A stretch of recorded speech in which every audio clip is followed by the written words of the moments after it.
दोस्तों, भोजपुरी के सुपरस्टार गायिका तन्या झा को टुनटुन यादव ने बीच बाजार में अपने साथियों के साथ पिटवा दिया।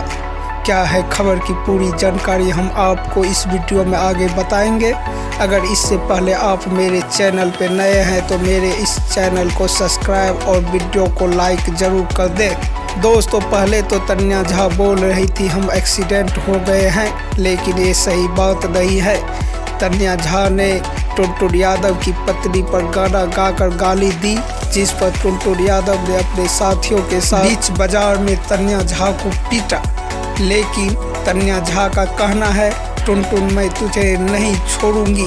तन्या झा को काफ़ी चोट आई है, वो अभी फिलहाल अस्पताल में भर्ती है। देखिए आगे क्या होता है। तन्या झा बहुत अश्लील गाना गाती थी। हाल ही में टुनटुन यादव का शादी हुआ था और उसकी पत्नी पर अश्लील गाना गाकर टुनटुन यादव की पत्नी को गाली दे दी।